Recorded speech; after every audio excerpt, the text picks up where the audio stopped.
Donc, les dispositifs étaient schématisés. Donc, on avait une potence sur laquelle on allait poser un agitateur magnétique. Et chez l'agitateur magnétique, on allait mettre un bécher. Et en haut, on allait fixer une burette. On fixe là une burette munie d'un robinet. Donc, le robinet permet de régler l'écoulement du liquide. Donc, la burette est évidemment gradée afin d'observer quelle est l'évolution du volume de la soude, l'hydroxyde de sodium. Et ici également, on va mettre un volume d'acide éthanoïque connu à l'avance. Donc, ici, nous avons solution d'hydroxyde de sodium. Donc, c'est la solution d'hydroxyde de sodium.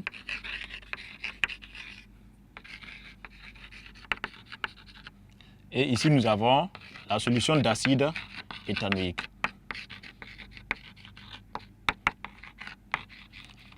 Donc, grâce à un pH mètre qu'on va plonger le trou à l'intérieur, on va essayer de voir comment évolue le pH au fur et à mesure que la réaction se produit. Donc, en fonction des valeurs, on peut construire la courbe. Donc, ici, on produit à l'une de la courbe pH égale à F de VB. VB, c'est le volume d'hydroxyde de sodium qu'on va verser. On va essayer de voir comment évolue le pH là au fur et à mesure que l'hydroxyde de sodium tombe dans l'acide éthanoïque qui est contenu dans les béchers. Donc, la lumière peut se prendre de cette forme.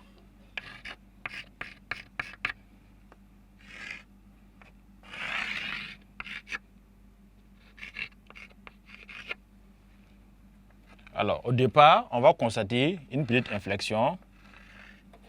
Ensuite, la courbe est quasiment horizontale.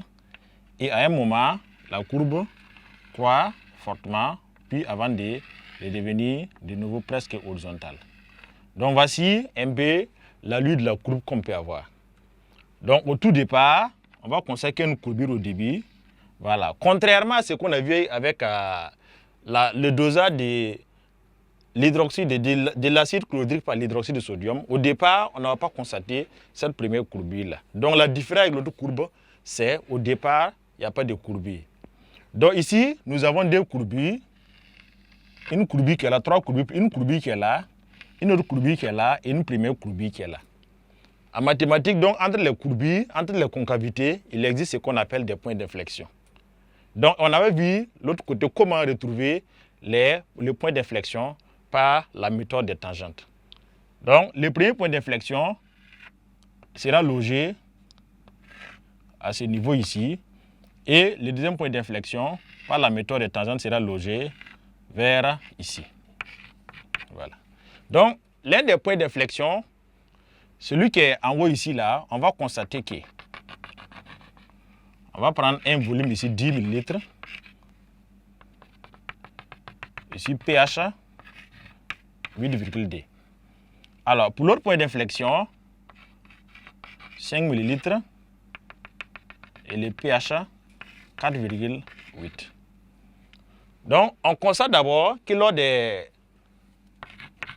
réalisations, le volume de ce point d'inflexion est la moitié du volume du point d'inflexion qui est à ce niveau-là. On constate que le pH de ce point d'inflexion-là vaut 4,8 et le pH du point d'inflexion qui est au milieu ici là vaut 8,2. Donc, ce point-là, à ce point, quand on va faire les calculs avec les 10 ml là, en tenant compte des concentrations, quand on va comparer au point E, quand on va comparer le nombre de moles de l'acide au nombre de moles de la base, on va constater qu'il y a une égalité. En ce point-là, si on fait le nombre de moles de la base en faisant CB fois VB avec le volume qui est là, et on compare au nombre de moles de l'acide dans les béchers en faisant sa concentration fois le volume également, on va constater qu'il y a une égalité. Donc, s'il y a une égalité à ce niveau, ça veut dire que nous sommes à un point appelé point d'équivalence. C'est le point où les quantités de matière, de l'acide et de la base s'équivalent, sont égales. Donc, ce point-là est appelé point d'équivalence parce que Na égale à Nb à ce niveau. Nombre de moles de l'acide égale à nombre de moles de la base. On va constater également qu'à ce niveau-là, le pH vaut 8,2. 8,2, ça veut dire que le pH dépasse 7. Donc là-bas, pH dépasse 7. Donc, une solution dont le pH dépasse 7 est une solution basique. Donc, on peut dire que pour ces dosages, le mélange à l'équivalence est basique parce que le pH dépasse 7. Donc, solution. Donc, là-bas, la solution est basique à l'équivalence. Donc, à l'équivalence, nous avons une solution basique. On va devenir caractériser le point E. Ce point, on va l'appeler point E', à la différence de l'autre. Là aussi, quelles sont ses caractéristiques? D'abord, le volume, là, on voit que le volume, c'est la moitié du volume à l'équivalence. Donc, si le volume à l'équivalence est 5, lui, son volume, c'est... Et c'est 10, lui, son volume, c'est 5 plutôt. Donc, c'est pourquoi on l'appelle demi-équivalence. Donc, si l'équivalence est 10, lui, étant la moitié là, on l'appelle demi parce que le volume pour atteindre le point E' est 5. Donc, c'est la moitié de l'autre volume. Donc, on parle de demi-équivalence. Donc, E' là, le point E' qu'on appelle demi-équivalence. Là, c'est la demi-équivalence.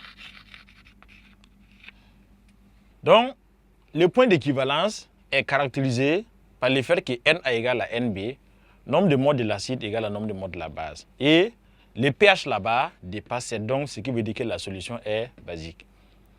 Le deuxième point d'inflexion dont on parlait, on a dit pour ce point-là, on va considérer que le volume là-bas c'est 5, alors que le volume à l'équivalence c'est 10.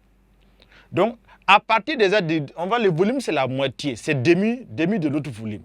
Donc, ce point, on dit qu'on l'appelle demi-équivalence, parce que c'est demi-volume. Donc, E' est appelé demi-équivalence. Donc, le point E',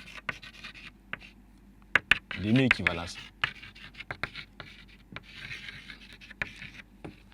À ce point E', le premier constat, c'est par rapport au volume. On constate que le volume là-bas, le volume au point E', volume de la base au point E', est égal à la moitié du volume de la base au point E.